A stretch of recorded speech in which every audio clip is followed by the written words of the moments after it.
When we decided we wanted to open a coffee shop, we needed a drive-through, and this facility just happened to become available at that time, and we could put a drive-through in. And Auburn, Iowa, why would anybody want to start a business in Auburn, Iowa? Population under 300 because of its location on the highway.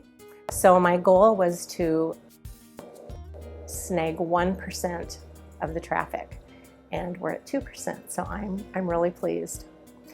Well, when she gets these pallet loads of beans, I'm the one that has to bring them into the shop.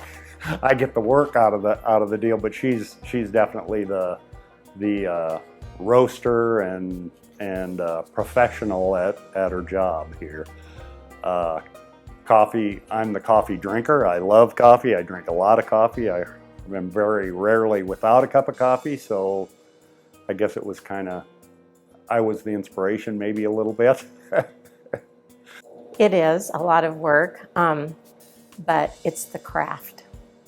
That's what I enjoy. It's my passion, and every batch I roast, I am ready to start on the next one because I'm going to do it even just a little bit better, and the next one's going to be a little bit better, and I'm going to hit that temperature, and I'm going to get that first crack right at 9.5 minutes. And so any hobby you have, or craft or art, that's what it is.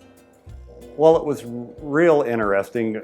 We kind of got involved because we got out of the livestock business and we had a little spare time. So it was just interesting to learn that the different elevation of where the coffee is grown makes the coffee taste different. How it's processed makes it taste different. There's washed coffee and there's natural processed, and it was just really interesting. And how when roasting, if you change the time by as little as 3 seconds, it changes the taste of the coffee.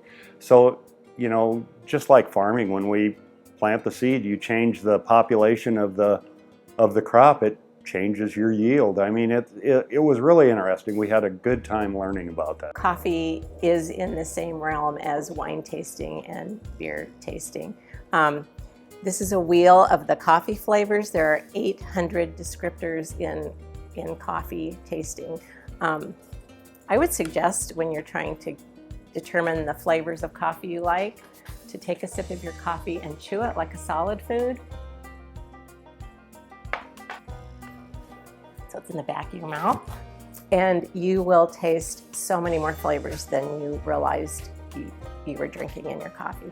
Chocolates, lots of fruits, sweetness, tart, spices, cereals, baked goods, just unbelievable, lemongrass, cinnamon, 800 of those things. Or you can make up your own like I do, like red cedar in Burundi, one of my favorites.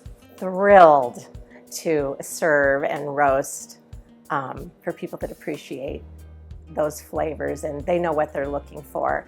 I've gained so many friends through this, and I have particular customers that only order just what they want. Our baker, Deb Marine, makes a lot of unique things to this area from scratch, scones being our most popular. So even non-coffee drinkers stop for the scones.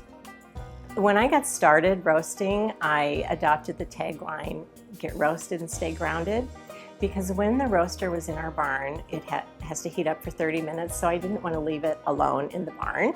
So that's when I would crack open my Bible and read scripture, and that's how I stayed grounded, because you need to make time to do that, and that was a perfect time for me, so that helped keep me grounded.